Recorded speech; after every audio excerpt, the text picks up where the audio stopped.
Ce matin, les footballeurs du SCO n'avaient pas rendez-vous à la Baumette, mais plutôt à la gare d'Angers.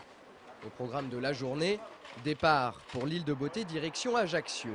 Ne vous inquiétez pas, les Angevins ne sont pas partis se faire dorer au soleil. Bien au contraire. Demain soir, ils ont rendez-vous dans l'arène du stade François Coty pour y affronter l'AC Ajaccio. Et quand on connaît le contexte d'un match en Corse, on devine que les scoïstes n'y vont pas en tant que vacanciers. Ça va être difficile, d'autant plus qu'ils restent sur 2 défaites consécutives. Nous, on reste sur 2 bons résultats à domicile. Donc ça va être un match, ça va être un combat. Donc je pense qu'il va falloir aller là-bas dans un esprit guerrier et ne rien lâcher, quoi. Pour ce déplacement périlleux, les hommes de Jean-Louis Garcia pourront s'appuyer sur une solidité défensive retrouvée. Les scoïstes restent sur 2 prestations de bonne, voire de très bonne facture à domicile, avec à la clé aucun but encaissé. La première, c'était face à Troyes. La seconde, c'était contre Strasbourg il y a une semaine, avec en prime une victoire 3-0 amplement méritée.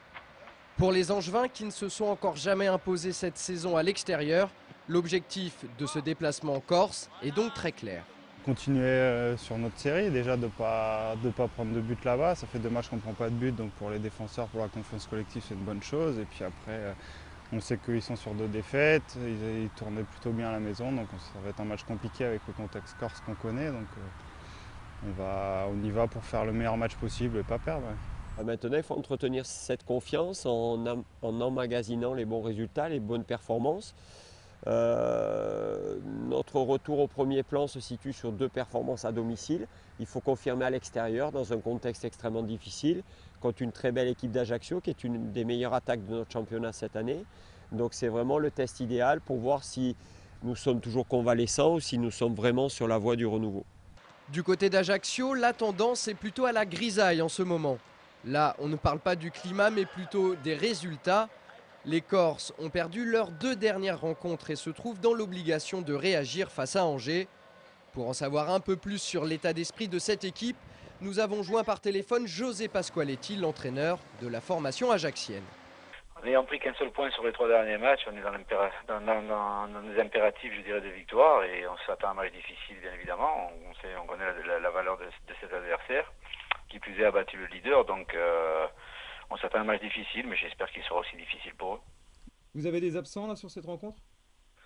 Oui, bon, j'ai Doin et Pereira de suspendus, donc j'ai 2 défenseurs. Il va falloir que je compose aussi un groupe, une équipe. Donc pour l'instant, j'ai pratiquement arrêté mon équipe, mais je la donnerai éventuellement ce soir aux joueurs en priorité, et puis voilà.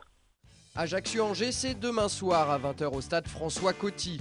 L'année dernière, le Sporting Club de l'Ouest avait ramené le point du match nul. On espère qu'ils feront au moins aussi bien cette saison. En cas de victoire, les Angevins, actuels 9e de Ligue 2, pourraient dépasser leur adversaire du jour qui pointe juste devant à la 8e place. C'est tout ce qu'on leur souhaite.